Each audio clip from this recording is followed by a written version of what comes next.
my name is Chai Pei Yi. Today I will be talking about intercultural conflict. So what is intercultural conflict? The definition for intercultural conflict is conflict between two or more cultural groups. An issue which involves an intercultural conflict is the expansion of power between Malaysia and Indonesia. This is a short clip for you to understand what am I talking about.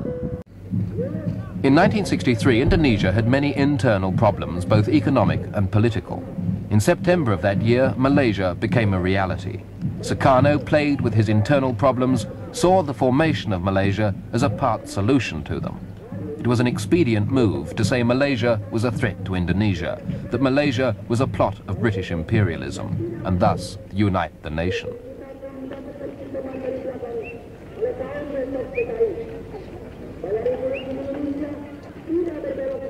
This was the scene in Jakarta in February this year to rally called to support the president and restate the people's determination to crush Malaysia. The people were told that their own problems could not be solved until the confrontation of Malaysia had succeeded.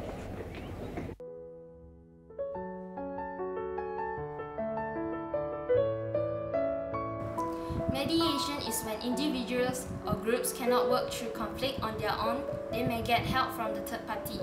Oxberger suggests that culturally sensitive mediators engage in conflict transformation. Conflict transformers help disputants to think in new ways about the conflict, but this requires a commitment by both parties to regard each other with goodwill and mutual respect. Traditional societies often use mediation based on non-direct means.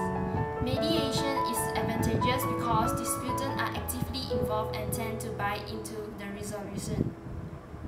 It is also common, creative and integrative, and it is cheaper than legal resolution or the court.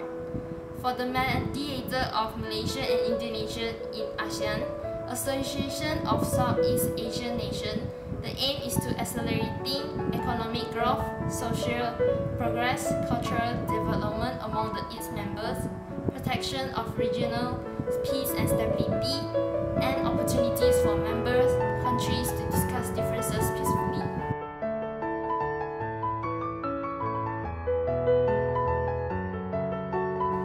Many conflicts are fueled by economic problems which may be expressed in cultural differences.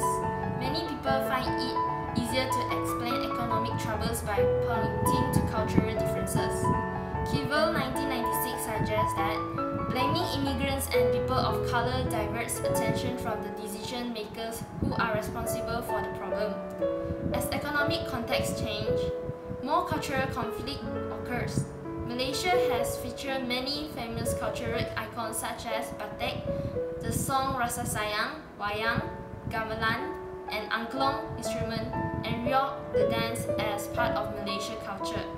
The aggressive tourism promotion and cultural campaign had alarmed and upset Indonesians that always thought that these arts and cultures belong to them.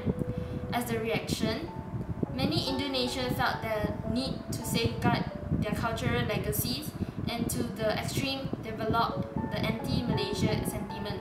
In 2009, the Pandat controversy fueled again the cultural dispute among neighbors.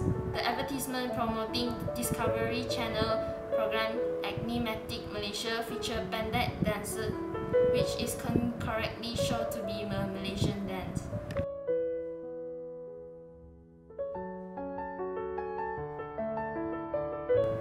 Intercultural conflict tends to be more ambiguous than intracultural conflict. Intercultural conflict describes conflict between at least two people who are different in significant ways culturally.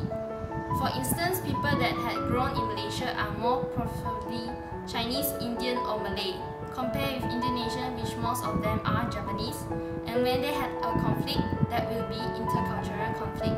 Intracultural conflict describes conflict between two or more people who are from the same culture of similar background.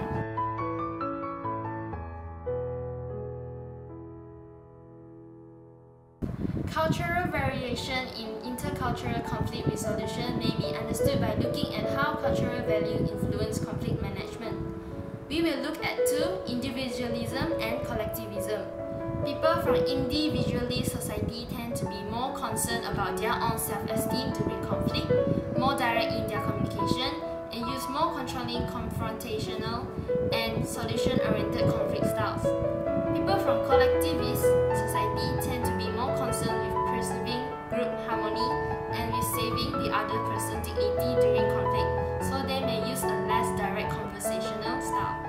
The way one chooses to deal with conflict in any situation depends on the type of conflict and the relationship one has with the other person. And that's all for my presentation. Thank you.